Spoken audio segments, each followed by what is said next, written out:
अस्सलाम वालेकुम। क्या खुश्क मेवाजात दौरान हमल में इस्तेमाल किए जा सकते हैं? क्या खुश्क मेवाजात के इस्तेमाल करने से हमल ज़ाया हो सकता है? ये एक कॉमन सा सवाल है क्योंकि अक्सर लोगों के जहन में ये बात पाई जाती है कि खुश्क मेवाजात गर्म होते हैं और इसके इस्तेमाल करने से हमल ज़ाया हो जाता है और ब्लीडिंग शुरू हो जाती है। इसमें हम ये देख लेते हैं कि खुश्क मेवाजात में क्या चीज़ शामिल है। खुश्क मेवाजात में अमाइनो एसिड, मिनरल्स, वाइटमिन्स और फाइबर्स की एक कसीर मिकदार शामिल होती है।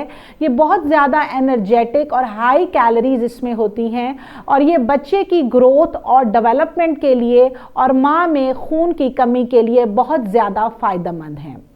अब इसमें यह है कि किसी भी चीज़ की अगर आप ज़्यादा मिकदार इस्तेमाल करेंगे तो वो चीज़ ठीक नहीं है।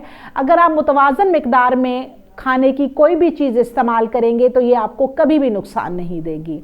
तो खुश्क मेवाजात में हम 100 ग्राम्स की बात करते हैं कि अगर हामला औरत 100 ग्राम्स रोज़ खुश्क मेवाजात इस्तेमाल करें तो ये उनके लिए नुकसानदेह नहीं है। अब 100 ग्राम से क्या मुराद है? बादाम के 5 से 6 दाने रोज़ खातून इस्तेमाल कर सकती है। ये बच्चे की ब्रेन डेवलपमेंट के लिए बहुत ज़्यादा मुफीद है। इसके बाद काजू, इसके भी 5 से 6 दाने 100 ग्राम्स बनेंगे। इसका भी रोज़ाना इस्तेमाल किया जा सकता है। इससे बच्चे की स्किन हेल्दी होती है और उसके दांत और हड्डियां मजबूत होते हैं। इसके बाद किशमिश और खजूर की बात कर लेते हैं। ये खून बनाने में बहुत ज़्यादा मुफीद हैं।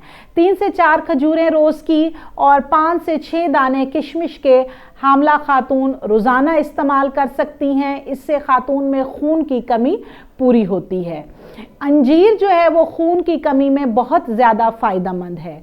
तो खुश्क मेवाजात जब आप दौरान हमल इस्तेमाल करते हैं तो इससे बच्चा ज़ाया नहीं होता, बल्कि इससे बच्चे की ब्रेन की डेवलपमेंट, उसके हड्डियों की डेवलपमेंट, उसके जिस्म के डिफरेंट बॉडी पार्ट्स की डेवलपमेंट में हेल्प होती है और इसके साथ माँ में खून की कमी दूर होती है और माँ में एनर्जी और ताकत आती है।